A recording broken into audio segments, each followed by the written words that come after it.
Hey, it's Jay. Today's video is on the chemical synapse.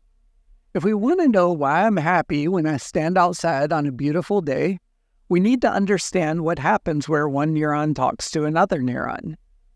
Diseases that affect your mood, like Parkinson's disease or depression, are due to disrupted signaling at a chemical synapse, and the effects of psychoactive drugs like opiates or alcohol are due to the effects of those chemicals on certain types of neurons. But before we dive into the larger picture of information processing in the nervous system or the diseases in pharmacology, we have to figure out what happens where one neuron talks to another neuron through the release of chemical signals. Before you watch this video, you should be familiar with action potentials, and if you want to watch our video on that, you can click the link in the upper right. The function of the nervous system is communication. Neurons receive input at dendrites, and if it's appropriate, they fire an action potential down their axon, which causes the release of neurotransmitters. Those are chemicals that affect the behavior of target cells.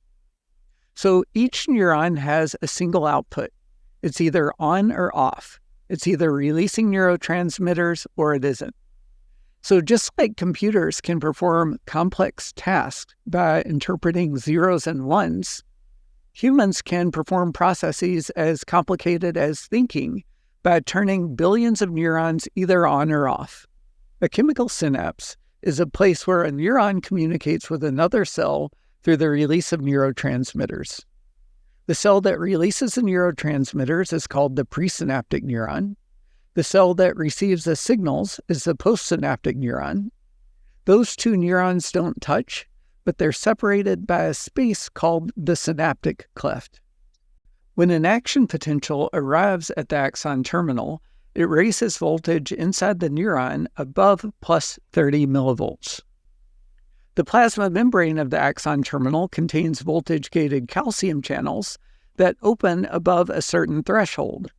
When the action potential arrives at the axon terminal, the voltage-gated calcium channels open, calcium rushes from outside the cell into the axon terminal, so when an action potential arrives at the axon terminal, calcium levels rise quickly.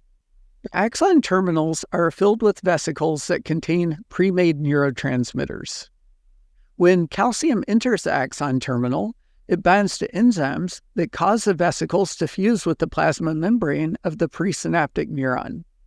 The neurotransmitters are released into the synaptic cleft. They diffuse across the space and bind to receptors on the postsynaptic membrane.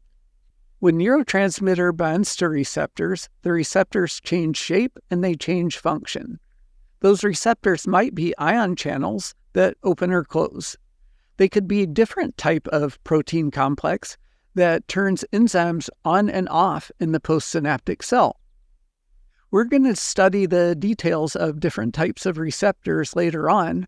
For now, we just need to know that neurotransmitters binding to the receptors change the behavior in the postsynaptic cell. So here's a quick summary of the video. A chemical synapse is a site where one neuron communicates with another cell through the release of chemicals called neurotransmitters. When an action potential arrives at the axon terminal of a presynaptic neuron, voltage-gated calcium channels open. Calcium floods the cell and causes the release of neurotransmitters. Neurotransmitters diffuse across the synaptic cleft and bind to receptors on the postsynaptic neuron.